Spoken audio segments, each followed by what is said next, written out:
is a 4v4 tournament, ladies and gentlemen, running from today through February 12th.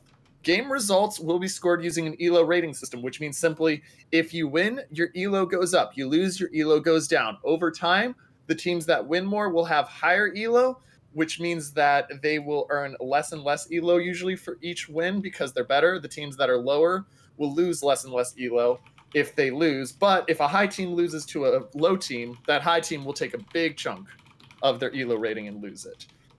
Teams do not have to play every day, but they must take at least part in 2 of the 4 regular season nights to earn a spot in playoffs. And there will be 32 teams that will make playoffs. Now, that's interesting that you mentioned that they don't have to play every night. So you could end up in a situation where, let's say you have a team that does incredibly well, just smashes through tonight and tomorrow night, and then just takes the next 2 nights off, right? Exactly. You could do that. Now, debate would be, would it be good? Will the meta change? But there is definitely, it is a nice time because it allows you to stay active or stay, rested, healthy, relaxed. Now, what makes this tournament unique beyond the 4v4 is that each season they run their name Clash of the Classes for a reason. This season, it is battleship season, meaning that every player on the team must be playing a battleship. That's right. Now, that means that the previous seasons were destroyers and cruisers, correct? I think the first season might have been battleships as well, like the pilot season, but I believe last season was cruisers. Roger that. Okay. But it doesn't just require battleships. It gets really unique, which allows a lot of cool strategies to take place. So the first thing is that every team must have 4 different nations of battleships. You cannot have 2 battleships from the same nation. The second thing is that teams are given 41 tier points to use on ships. So if I want to bring the tier 10 Ohio, it costs me 15 points, meaning I then have 26 points left to spend on my other 3 battleships. If I want to bring a tier 9, it's 13, tier 8, 10, tier 7, 7, tier 6, 6, and tier 5 and below, 5 points. Exceptions are the Musashi is worth 15 points as well, and hybrid ships such as the Issei and the Kearsarge are banned.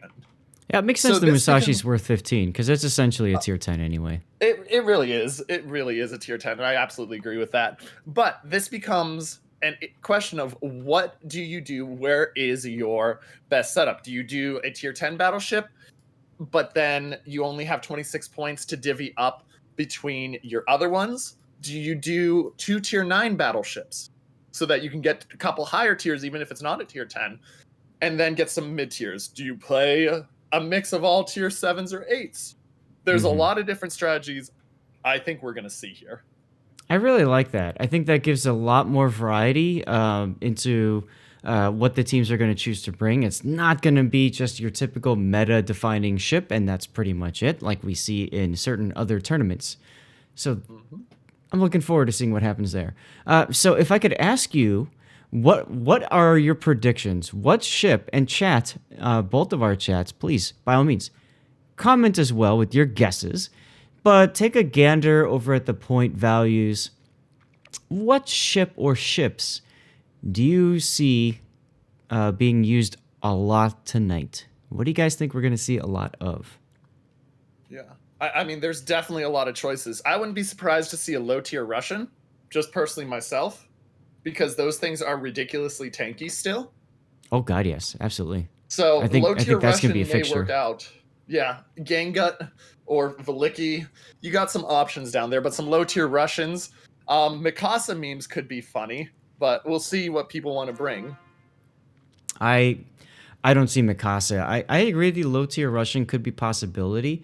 I think the Sinop at tier 7 is where it's going to be at if they're going to bring a Russian ship and they want to bring a low tier, because it's got those 406 millimeter guns that hit like trucks, which are still viable even all the way up to tier 10. So I could definitely see Sinop being a very popular choice. Yep. And with that, just as a general, beyond that, this is, of course, best of ones tonight, meaning that you play your other team. It's a round robin. You play the 5 teams in your group. Looking at the the tournament TV page, you play the 5 other teams in your group tonight. Groups may vary throughout the time because it is ELO based, but that'll be who they're playing tonight. So it'll be a fun time for all. And I mean, I think that's the basic stuff that is covered right now. I mean, rewards, important things, some very good rewards, just base stuff before any doubloons or such that may have been thrown on in addition. Tier 8 ship container per team member for first place. Second and third place get a tier 7. Fourth and fifth get a tier 6. And sixth and seventh get a tier 5 per person. So you do get some stuff. Nice stuff here. Hold on a second. I'm trying to get down to the rewards as well. There they are. Got it. You're going so fast. Well, we've only got 4 minutes until first game's supposed to start. And they're not even in the room yet. It's all good. One thing too to mention is the maps. You didn't really talk about the maps much, but I love these maps, and I am really glad to see a tournament that is utilizing some of the smaller maps.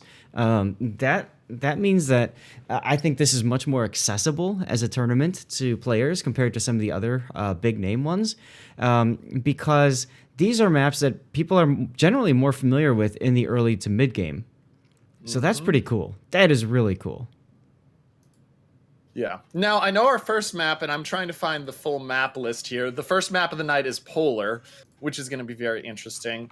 Where are the maps? I don't see them there. We'll figure it out. But the other maps tonight are going to be Archipelago, Trident. See, I just give you a taste of your own medicine. Yeah. Polar, Archipelago, Trident 3 times.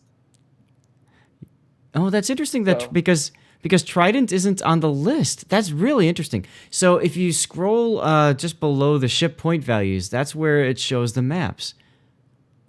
Ah, thank you. So they added Trident, but they didn't put it on the rule set. Is that a rule violation? Nah.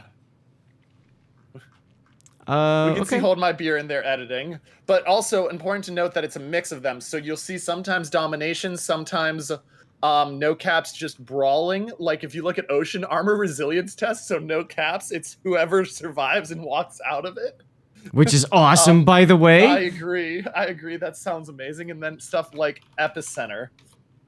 Which, I mean, Epicenter and me, I don't like Epicenter that much, but hey, you know what? I like that they're trying the different things. Yeah, I very much like that they're trying different things. I agree. And that's what makes this a lot of fun, is that it's going to be different than what you guys are used to seeing.